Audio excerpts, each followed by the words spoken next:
Saudara yang kekasih di dalam Tuhan Yesus Kristus, saat ini waktunya kita akan mendengarkan firman Tuhan. Mari kita mau buka firman Tuhan yang diambil dari 1 Korintus 3 ayat yang ke-11 sampai ayat yang ke-15. Karena tidak ada seorang pun yang dapat meletakkan dasar lain daripada dasar yang telah diletakkan, yaitu Yesus Kristus. Entahkah orang yang membangun di atas dasar ini dengan emas, perak, batu permata, kayu, rumput kering, atau jerami. Ayat 13. Sekali kelak pekerjaan masing-masing orang akan nampak, karena hari Tuhan akan menyatakannya. Sebab ia akan nampak dengan api, dan bagaimana pekerjaan masing-masing orang akan diuji oleh api itu. Ayat 14. Jika pekerjaan yang dibangun seseorang tahan uji, ia akan mendapat upah. Ayat 15. Jika pekerjaannya terbakar, ia akan menderita kerugian. Tetapi ia sendiri akan diselamatkan, tetapi seperti dari dalam api.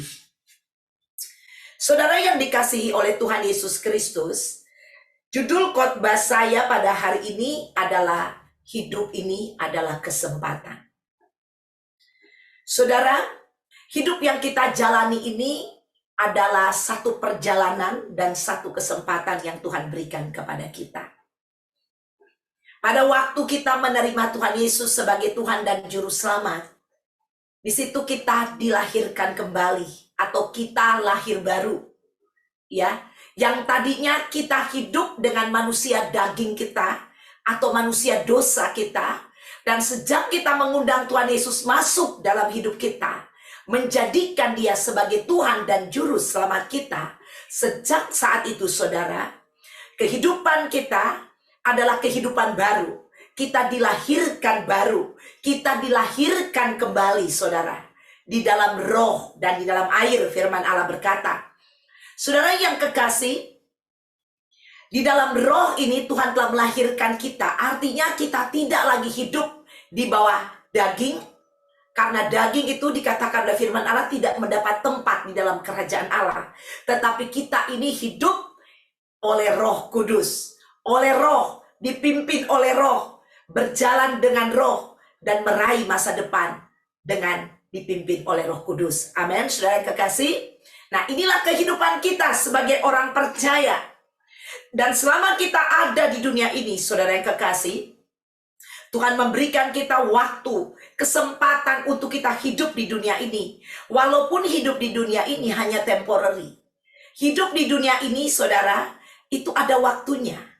Jadi ada waktunya, suatu hari nanti kita semua akan meninggalkan dunia ini. Jadi tidak ada seorang pun yang bisa berkata bahwa aku tidak mau meninggalkan dunia ini. Ya, kalau sudah tiba waktunya, udah waktu Tuhan tiba buat kita, kita akan pergi meninggalkan dunia ini. Nah, saudara, di dunia ini adalah sesuatu yang tidak kekal atau temporary. Di dunia ini adalah temporary home kita, ya. Dan saudara, misalkan ya, kita berpergian, kita pergi ke satu tempat ya untuk liburan. Nah, kita akan ada di tempat waktu kita liburan itu hanya beberapa saat, dan kita akan kembali ke rumah kita yang kita tinggali setiap hari. Betul, saudara? Ya, kita hanya pergi sebentar. Nah, kehidupan kita ini seperti itu, saudara. Ya, firman Allah berkata bahwa kita ini adalah warga negara kerajaan Allah. Ada amin? Ya, dan kita di dunia ini, saudara, itu kita hanya diutus di dunia ini untuk menjadi duta-duta besar kerajaan Allah. Arti dari duta besar kerajaan Allah ini adalah kita ini adalah utusan dari kerajaan Allah dengan maksud dan tujuan untuk memperkenalkan tanah air kita, yaitu surga. Amin. Kepada dunia ini. Sehingga dunia dapat mengenal siapa raja yang berada atau yang bertahta di kerajaan surga. Dan kerajaan surga itu seperti apa nanti? Ya saudara, arti nanti itu suatu hari nanti ya, kita akan tinggal di sana. Ya, kerajaan surga itu seperti apa? Kita akan perkenalkan. Walaupun kita belum pernah ke sana, tapi kita sudah membaca di Alkitab, surga itu seperti apa, saudara? Surga itu is a place, sebuah tempat ya. Sebuah tempat di mana di sana bentuknya adalah bentuk kerajaan, dipimpin oleh raja. Dan rajanya itu adalah namanya Tuhan Yesus Kristus. Amin. Ya. Jadi selama kita ada di dunia ini, kita akan perkenalkan siapa pemilik surga itu dan apa syaratnya untuk masuk dalam kerajaan surga, untuk supaya bisa tinggal dalam kerajaan surga. Tentunya saudara, seperti yang kita hidupi, yang kita miliki, yang kita alami ya bersama dengan Tuhan, itulah yang akan kita ceritakan. Pertama kali kita berjumpa dengan Tuhan, pada waktu kita menerima Tuhan, itulah pertama kali saudara yang kekasih, nama kita yang ditulis di buku kehidupan, betul? Dan itu yang akan kita ceritakan kepada dunia ini, kepada orang lain, untuk memperkenalkan tanah air kita yang sesungguhnya, yaitu surga yang kekal. Ada amin. Haleluya. Nah, saudara, selama kita hidup di dunia ini, hidup ini adalah kesempatan.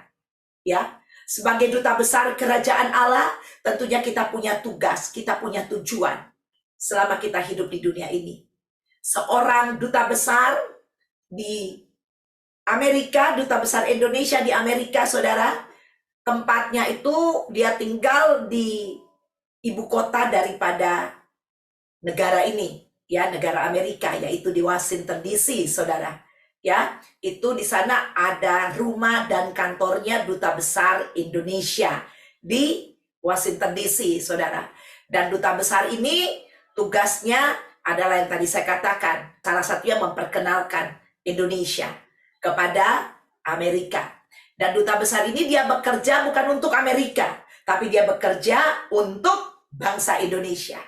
Dia adalah representatif, perwakilan. Nah, selama kita ada di dunia ini, saudara, kita bukan bekerja buat dunia ini, tapi kita bekerja untuk kerajaan Allah. Dan ada tujuan kerajaan Allah di muka bumi ini yang harus kita genapi. Untuk itu, marilah kita hidup di dalam kehendak dan tujuan Allah. Karena itulah tugas kita selama kita ada di dunia ini. Ya, kalau kita lihat ayat 11, perhatikan di sini ayat 11. Karena tidak ada seorang pun yang dapat meletakkan dasar lain daripada dasar yang telah diletakkan, yaitu Yesus Kristus. Saudara yang kekasih, berbicara ayat 11 sampai ayat 15 ini berbicara tentang dasar untuk pembangunan dari sesuatu atau pembangunan dari gereja Tuhan. Gereja Tuhan yang dimaksud ini adalah orang percaya. Gereja Tuhan yang dimaksud dalam khotbah hari ini bukanlah bangunan, tetapi gereja Tuhan yang dimaksud di sini adalah orang-orang percaya, Anda dan saya. Ada amin. Nah, itulah sebabnya di sini dikatakan dengan jelas, ya. Karena tidak ada seorang pun yang dapat meletakkan dasar lain daripada dasar yang telah diletakkan, yaitu Yesus Kristus. Jadi dasar dari pembangunan gereja Tuhan itu dasarnya harus Yesus Kristus. Nah, saudara perhatikan di sini.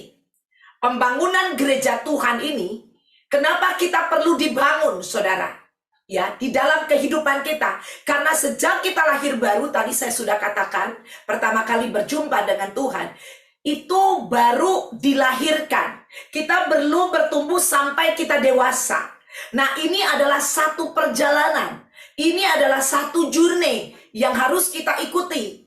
Semua orang percaya itu harus sampai ke titik pendewasaan selama kita ada di dunia ini. Ya, selama kita ada di dunia ini.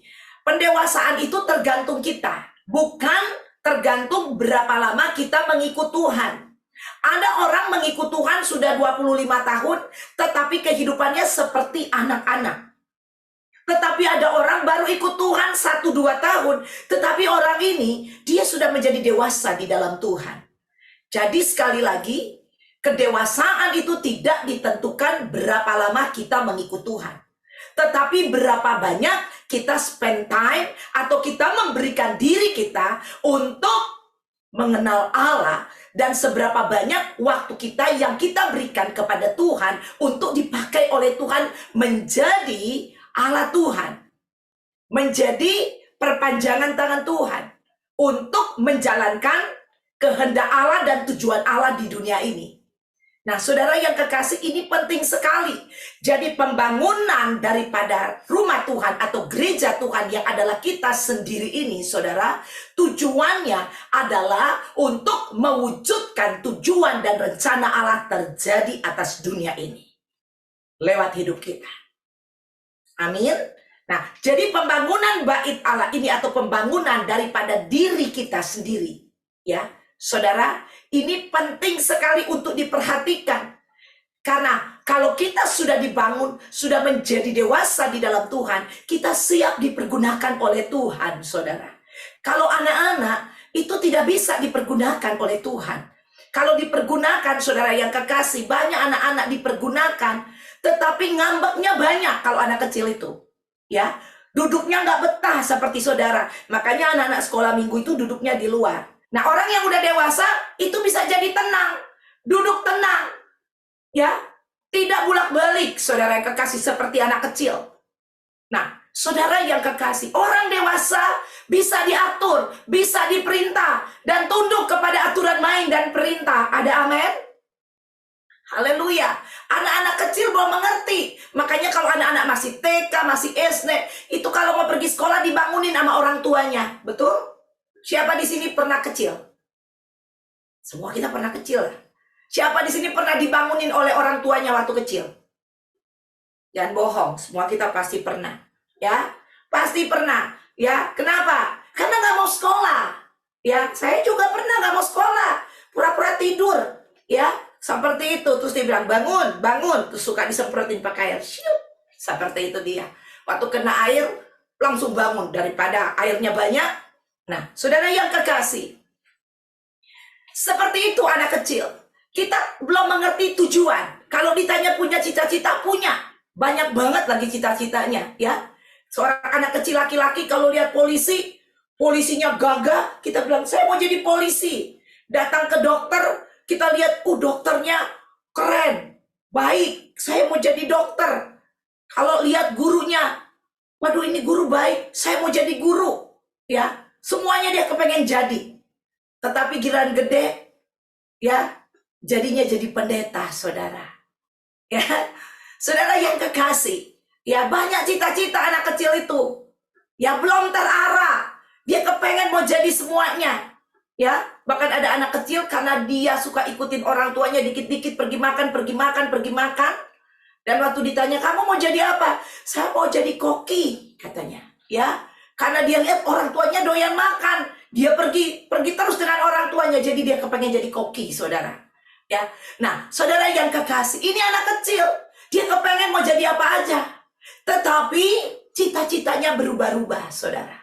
Tapi kalau orang sudah dewasa, apalagi anak-anak udah mau tamat SMA, dia harus menetapkan dia mau kuliah di mana. Dia nggak boleh main-main. Ya, saya ingat banget waktu anak saya kuliah, ya, di Indiana. Dan pada waktu kita bawa dia ke university di Indiana, dan di sana ada pertemuan antara orang tua dengan bukan dosen ya, tetapi dengan manajemen yang dari university ini, dan mereka kasih tahu kepada kita bahwa supaya mengarahkan juga anak-anak, ya, karena kalau di tahun pertama dikatakan kalau beberapa bulan tiba-tiba dia mau ganti major, itu masih boleh 1-2 bulan, ya, itu masih boleh diarahkan untuk ganti major, dan itu bisa tidak bayar. Tetapi kalau udah sekian bulan itu dia harus bayar, seperti itu. Yaitu dikasih tahu karena masih juga ada perubahan, saudara, ya. Dan masih banyak anak-anak di tahun pertama tiba-tiba dia nggak ngerasa, aduh ini saya bukan mau yang ini, jadi dia pindah, ya. Tahun yang berikutnya dia pindah untuk ulang lagi, ambil jurusan yang lain, saudara yang kekasih. Masih belum stabil, saudara. Karena belum kepada pendewasaan yang sempurna. Tapi kalau orang-orang yang udah dewasa, walaupun masih SMA, ya dia udah mantep, saya mau ambil ini, saya mau kuliah ini, dan tidak berubah-ubah. Dan dia bisa menyelesaikan kuliahnya dengan baik, dengan tepat. Ya, Karena dia udah dewasa untuk menentukan. Nah, kedewasaan ini sangat penting. Untuk menjadi dewasa di dalam Tuhan, dasarnya itu dikatakan tidak ada yang dapat diletakkan dasar lain daripada dasar yang telah diletakkan, yaitu Yesus Kristus. Jadi dasar dari kehidupan kita untuk menjadi orang Kristen yang dewasa di dalam Tuhan adalah Yesus Kristus.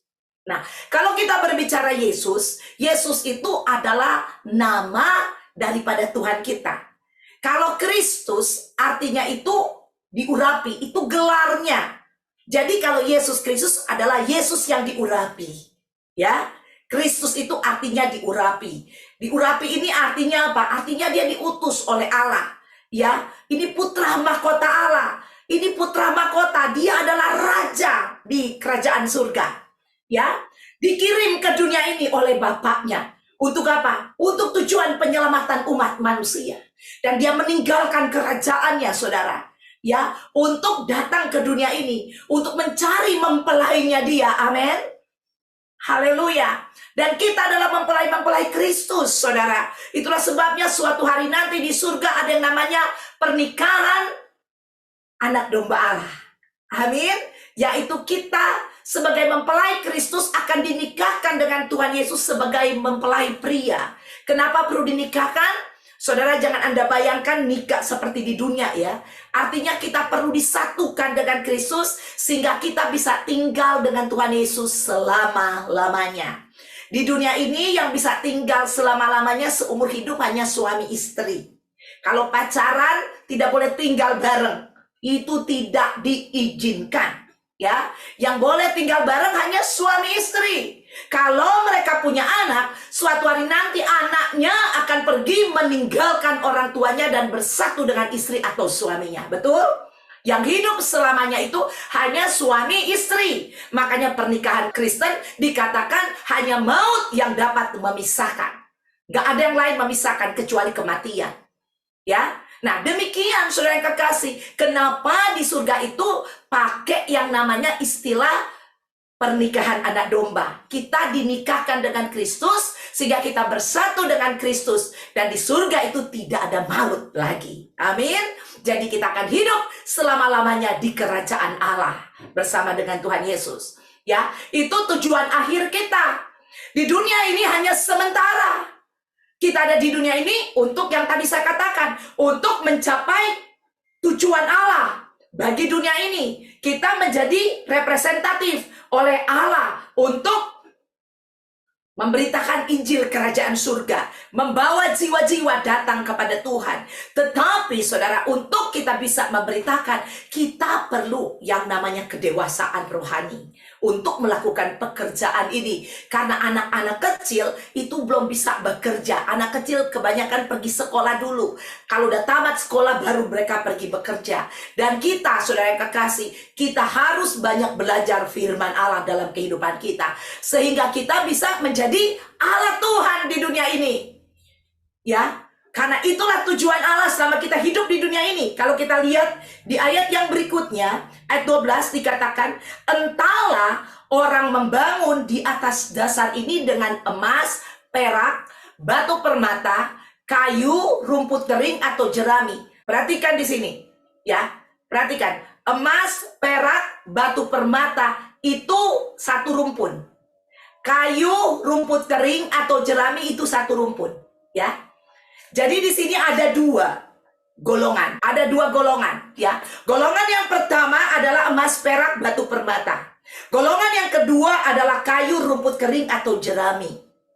Nah, perhatikan. Ayat 13, sekarang kita pergi simpan dulu ayat 12 itu dan kita pergi ke 13 sehingga kita dapat mengerti ayat 12 tadi. Kita lihat ayat 13. Sekali kelak pekerjaan masing-masing orang akan nampak. Karena hari Tuhan akan menyatakannya. Sebab ia akan nampak dengan api. Dan bagaimana pekerjaan masing-masing orang itu akan diuji oleh api itu. Perhatikan. Nah, saudara yang kekasih, tadi di ayat 12 dikatakan, entahlah orang membangun di atas dasar. Nah, ini dasar tadi.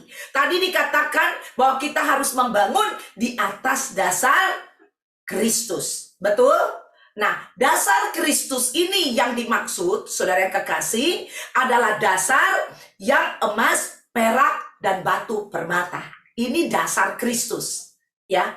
Tetapi yang kayu, rumput kering, atau jerami, saudara yang kekasih, ini 3 hal yang tidak boleh kita bangun atas dasar ini. Karena kalau diujinya pakai api, ketiga-tiga ini, kayu, rumput kering, atau jerami pasti terbakar. Betul? Pasti angus. Tetapi emas, perak, batu permata itu kalau dibakar pakai api itu tidak akan hangus. Ya, tidak akan hangus, malah semakin murni, saudara yang kekasih. Nah, kalau 3 hal ini emas, perak, batu permata, saudara, ini berbicara tentang Tritunggal sebenarnya. Ini berbicara tentang Bapa, Anak, dan Roh Kudus. Itulah sebabnya tadi dikatakan bahwa dasar kehidupan kita harus dibangun berdasarkan Kristus. Ya, saudara, Kristus, kenapa Kristus? Kalau Anda baca di ayat-ayat yang lain, dikatakan seluruh kepenuhan Allah itu telah diberikan kepada Kristus. Jadi Kristus ini, dia adalah mewakili Allah Bapa, dia juga mewakili Roh Kudus. Kristus ini, makanya yang diurapi. Siapa yang mengurapi, saudara? Kalau berbicara yang diurapi ini berbicara Roh Kudus, ya, yang mengurapi Kristus. Amin. Seperti itu. Nah, Bapa, Tuhan Yesus bilang, kalau engkau mau melihat aku, engkau mau lihat Bapa, engkau lihat aku. Karena aku ada di dalam Bapa dan Bapa juga ada di dalam Kristus. Amin. Ini artinya mereka satu. Dan saudara, di Kejadian 1 ayat 26, ya, saya tidak ada ayatnya, tetapi Anda bisa baca Kejadian 1 ayat 26, itu penciptaan manusia. Pada waktu manusia diciptakan, itu kita diciptakan berasal dari Allah. Di Kejadian 1 ayat 26 itu berbunyi kira-kira demikian, ya. Dikatakan, marilah kita menjadikan manusia, ya, serupa dan segambar dengan kita. Kita ini berbicara Tritunggal, berbicara jamak, berbicara Bapa, Anak, dan Roh Kudus. Nah, ini adalah Allah, saudara yang kekasih, ya, Trinitas, Tritunggal, ya, 3 di dalam 1, ya, Bapa, Anak, dan Roh Kudus. Di dalam, kita bisa lihat di dalam Kristus. Amin. Seperti itu, saudara yang kekasih, ya. Jadi seperti saya terdiri dari roh, jiwa, dan tubuh. Yang Anda lihat tubuh saya. Jiwa dan roh saya ada di dalam. Ya, Tuhan Yesus bilang, kalau engkau mau melihat Bapa, ya, lihat dia. Amin, karena dia ada di dalam Bapa. Amin. Dan Roh Kudus ada di dalam. Roh itu nggak kelihatan, saudara. Anda punya roh, kan? Anda bisa lihat rohnya? Nggak bisa. Bisa lihat jiwanya? Nggak bisa. Yang kelihatan apa? Tubuhnya. Nah, saudara, demikian.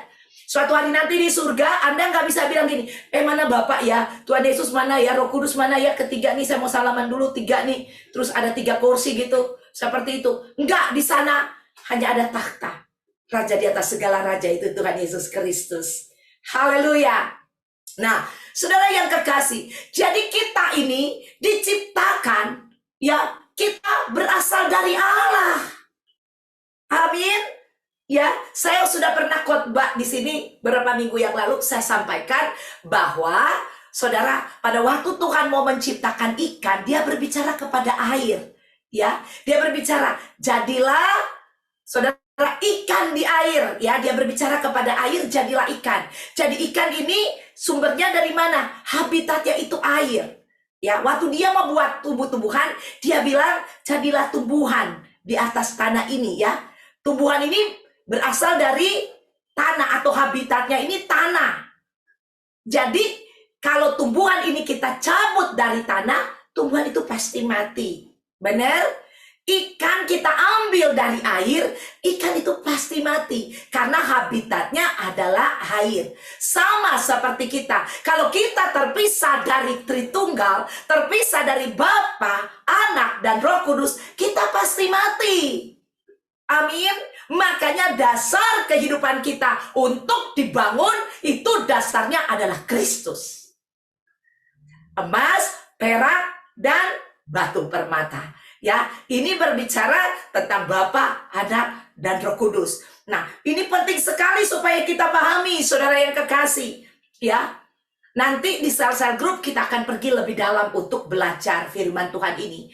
Nah, saudara, dasar daripada emas, perak, dan batu permata ini kalau pakai satu kata adalah Kristus. Ya, jadi, tetapi Anda jangan bilang begini loh, oh emas itu artinya artinya Bapak, perak itu artinya bukan artinya. Ini seperti hanya simbol aja, saudara yang kekasih ya.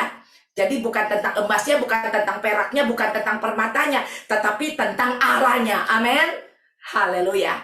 Ya, jadi kita mengerti di sini, ya. Jadi, saudara yang kekasih, kehidupan kita harus dibangun dengan dasar Kristus. Saya mau katakan kepada Anda demikian. Saudara, dengarkan saya pada hari ini. Ya, di dunia ini waktu kita hanya sebentar. Kita tidak punya waktu yang banyak di dunia ini. Firman Tuhan berkata, hidup manusia rata-rata 70 tahun. Kalau lebih itu 80 tahun. Bahkan ada orang yang lebih dari 80, 90, 100 tahun. Ya, 101, 102, tapi itu kuman jarang sekali. Mungkin 1% kali yang ada ya di atas 100 itu dia. Sangat sedikit sekali orang yang hidup di atas 100, ya di atas 70 juga, saudara. Tambah sedikit, apalagi zaman sekarang banyak banget orang meninggal di usia muda, saudara yang kekasih. Ya, banyak sekali di usia muda, artinya di bawah 70 tahun. Nah, saudara yang kekasih, kalau kita melihat dunia saat ini, saudara yang kekasih, dan kita lihat usia kita hari ini, umurmu berapa tahun? Apakah Anda sudah melewati hidup di dunia ini separuh dari hidupmu? Setengah dari hidupmu sudah engkau lewati? Ya, kalau Anda mungkin, umur saya 35 tahun, berarti umur 70 itu udah tinggal 35 tahun lagi. Nah, itu udah setengah namanya, saudara. Kalau kita patokan 70 tahun. Tapi itu kan rata-rata. Kalau Anda mungkin, Tuhan bilang meninggalnya umur 50, ya berarti tinggal 15 tahun. Seperti itu. Ya, tapi nggak ada seorang pun yang tahu umurnya. Tapi saya mau kasih tahu ini supaya kita tahu bahwa hidup ini singkat. Dan hidup ini tidak dapat diduga. Kita nggak tahu apa yang akan terjadi hari esok kita. Kita nggak tahu, saudara yang kekasih. Makanya kalau kita hidup ini, kita harus hidup di dalam kehendak dan rencana Allah. Saya mau katakan kepada Anda, apa sih yang Anda cari di dunia ini? Apa yang kita cari? Saudara, semua yang Anda cari di dunia ini, Anda tidak akan bawa nanti di dalam kekekalan. Nggak ada. Semua yang kita dapati di dunia ini akan kita tinggalkan. Orang sehebat apapun karirnya dia, sekaya apapun dia, saudara yang kekasih, dia akan tinggalkan itu nanti. Dia nggak bawa, saudara. Paling ya bawanya semua sama. Ya, kalau orang Kristen mati ditaruh di peti, semuanya pakai peti. Ya, semuanya peti itu ukurannya berapa? Ya segitu. Nggak ada yang bilang karena gua orang kaya, peti gua mau 10 meter kali 10 meter. Nggak ada, saudara. Oh, 10 meter kali 10 meter juga dia bikin apa di sana? Ya. Nah, saudara yang kekasih. Nah, inilah tidak ada perbedaan. Kalau kematian datang menjemput kita, tidak ada perbedaan antara orang kaya dan orang miskin, antara orang pintar dan orang tidak pintar. Semuanya udah gak bisa ngapa-ngapain tuh, udah diem semua tubuhnya. Ya, seperti itu, saudara yang kekasih. Di dunia ini apa yang kita cari? Saudara, Anda ini sebenarnya kita ini levelnya udah lebih sebenarnya di atas rata-rata. Lebih daripada orang-orang yang tidak mengenal Allah. Kita ini adalah warga kerajaan surga. Warga negara kerajaan Allah. Kita ini levelnya lebih tinggi, saudara, daripada orang dunia ini. Kita ini akan hidup kekal nanti di surga. Dan kita ini akan hidup dalam kebahagiaan di surga. Yang tidak ada air mata di sana. Tidak ada kesedihan. Di sana hanyalah kebahagiaan kekal. Amin. Dan umur di sana itu akan sekekal selama-lamanya, saudara. Tidak ada penderitaan. Tetapi orang-orang yang belum kenal Tuhan, mereka sedang menuju kepada lautan api yang bernyala-nyala, saudara yang kekasih. Saudara bisa lihat itu? Apa yang Anda cari? Apa yang bisa Anda compare dengan kehidupan kekalmu nanti di sini? Nggak ada sebenarnya. Itulah sebabnya, saudara, kita harus bangun kehidupan ini berdasarkan dasar Kristus. Kita kehidupan ini berdasarkan firman Allah. Kristus ini berbicara tentang Yesus, berbicara tentang kebenaran, berbicara tentang firman Allah. Jadi patokan hidup kita ini hanya berdasarkan firman Allah. Kalau bukan firman Allah, jangan Anda ikuti, saudara yang kekasih. Semua yang tentang firman Allah, itulah kebenaran. Itulah yang kita ikuti. Jangan kita mengikuti hal-hal yang bukan firman Allah. Karena kalau Anda baca di sini ayat 14 ya dikatakan jika pekerjaan yang dibangun seseorang tahan uji, ia akan mendapat upah. Nah, saudara, berbicara upah di sini ya, ini berbicara suatu hari nanti di dalam kekekalan di surga nanti kita juga akan menerima upah, saudara. Ya, apa yang kita kerjakan di dunia ini, kita akan mendapat upah di surga. Ya, tetapi bukan hanya di surga, saudara. Kalau Anda dengar-dengaran kepada firman Tuhan, Anda belajar hidup benar sesuai dengan firman Tuhan, saudara, berkat juga itu berbicara upah, saudara yang kekasih. Itu akan mengikuti Anda. Tetapi kalau Anda tidak mendengarkan firman Tuhan, Anda di luar kebenaran, berarti Anda di luar daripada janji-janji Allah. Banyak kita dikatakan orang percaya, tetapi sesungguhnya kita kurang percaya terhadap firman Tuhan. Firman Tuhan bilang A, kita ragu. Firman Tuhan bilang B, kita ragu. Kita lebih percaya pikiran kita sendiri. Kita lebih percaya apa kata orang. Kita lebih percaya apa kata si A, si B, si C, si D. Saudara, Tuhan mau kita sungguh-sungguh percaya apa kata firman Allah. Firman Allah ini menjamin hidupmu dan saya. Di sini ada yang tahu. Di depan kita, waktu Anda keluar dari sini, ada yang tahu akan terjadi apa di depan sana? Gak ada yang tahu, saudara. Tapi Tuhan tahu, ada amin. Dia Allah Maha tahu. Dia tahu kehidupanmu. Dia tahu apa yang akan terjadi di depanmu. Dia tahu iblis akan menyerang engkau. Dia tahu. Makanya firman Allah berkata, pencobaan-pencobaan yang kita alami adalah pencobaan yang biasa, yang tidak akan melampaui kekuatanmu. Pada waktu engkau dicobai, aku akan memberikan jalan keluar kepadamu untuk dapat mengatasinya. Dia yang akan memberikan jalan keluar. Tapi kalau Anda tidak biasa mengikuti atau hidup di dalam kebenaran, waktu dia menyampaikan firman Allah kepadamu, dia menyampaikan janji-janjinya, dia menyampaikan instruksinya, kita udah blank, kita udah nggak ingat lagi, kita udah lupa. Karena kita kurang percaya, kita tidak pay attention. Ya, saudara, kalau Anda merasa firman Tuhan ini adalah petunjuk buat hidupmu, adalah terang yang akan menjalani, yang akan menerangi jalan-jalanmu, Anda harus pay attention pada waktu Anda mendengarkan firman Allah. Amin. Karena ini penting dalam kehidupan kita. Kalau ini sangat teramat penting buat hidup kita, harusnya ini menjadi prioritas yang utama dan terutama dalam hidup kita. Makanya dibilang dasarnya itu harus dibangun, dasarnya Kristus, firman-Nya, kebenarannya, tidak boleh ada yang lain. Ya, jadi kita mulai belajar apply firman Tuhan itu dalam hidup kita. Kalau bukan firman Tuhan, kita tolak. Saudara, kalau kita keluar dari jalur firman Tuhan, itu ujung-ujungnya itu menyeramkan sekali. Kita lihat ayat 15, ayat yang terakhir. Apa yang akan terjadi? Jika pekerjaannya terbakar, ia akan menderita kerugian. Tetapi ia sendiri akan diselamatkan, tetapi seperti dari dalam api. Ya, jadi berbicara pekerjaan ini, saudara kekasih, berbicara apa yang kita lakukan. Nah, yang kita lakukan itu efeknya akan ke kita. Apa yang kita tabur itu akan kita tuai. Betul? Nah, saudara, kalau kita melakukan atau membangun kehidupan kita ini, ya, bukan berdasarkan kebenaran firman Tuhan. Kita membangun kehidupan ini berdasarkan apa yang kita pikirkan, berdasarkan analogi atau filosofi daripada dunia ini, saudara yang kekasih. Saya mau katakan kepada Anda, saudara, ini yang akan kita terima. Ya, pekerjaan kita itu terbakar. Ya, karena ini bukan dasarnya, bukan emas, bukan perak, bukan permata. Ini dasarnya apa? Kayu, jerami, betul? Saudara, ini akan terbakar dengan mudah. Dan saudara, kalau terbakar itu sakit atau enggak? Sakit, saudara yang kekasih.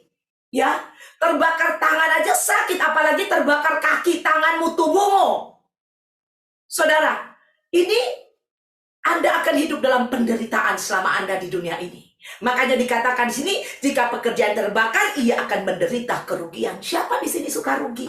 Gak ada yang kepengen rugi, saudara. Ya, kalau orang jualan maunya apa? Untung, bukan rugi. Tapi ini akan mengalami kerugian. Di dalam hidup ini ada banyak janji-janji Allah tidak tergenapi dalam kehidupan kita, karena kita selalu berjalan dan selalu berjalan pakai logika kita sendiri, pikiran kita sendiri. Yang kita anggap baik itu yang kita lakukan, yang kita anggap enak itu yang kita lakukan. Saudara yang kekasih, hidup ini bukan tentang enak atau enggak enak, bukan tentang perasaanmu atau keadaan atau situasi, tapi hidup ini tadi saya katakan adalah kesempatan, di mana dalam kesempatan ini kita harus hidup sesuai dengan kehendak Allah dan tujuan Allah. Kita harus hidup benar, kita harus hidup sesuai dengan apa yang firman Tuhan katakan. Kalau kita jalan di dalam porsi ini, saya percaya janji-janji Allah juga tersedia untuk kita. Saya percaya kalau kita jalan di dalam tracknya Tuhan, Anda akan berjalan sampai kepada tujuan yang Allah tetapkan bagi Anda. Itulah sebabnya Paulus berkata, aku telah mencapai garis akhir dan telah memelihara iman. Ini penting sekali, saudara. Ya, saudara, semakin Anda hidup dalam kebenaran, semakin imanmu bertumbuh kepada Tuhan. Semakin Anda bertumbuh kepada Tuhan, semakin Anda mengalami pekerjaan-pekerjaan Tuhan yang luar biasa dalam hidupmu. Dan Anda semakin dan semakin mengasihi Tuhan, semakin mencintai Tuhan, semakin ada di dalam Tuhan. Dan Anda semakin akan melihat perkara-perkara yang ajaib terjadi dalam hidupmu. Tetapi kalau Anda tidak berjalan di dalam firman Tuhan, Anda akan mengalami kerugian. Dan dikatakan di sini, jika pekerjaan terbakar, ia akan menderita kerugian. Tetapi ia sendiri akan diselamatkan, tetapi seperti dari dalam api.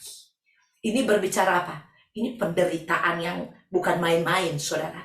Tetap diselamatkan, tetapi diambil seperti dari dalam api. Saudara, Anda tahu kalau dipanggang itu enggak enak ya. Saudara, enggak enak.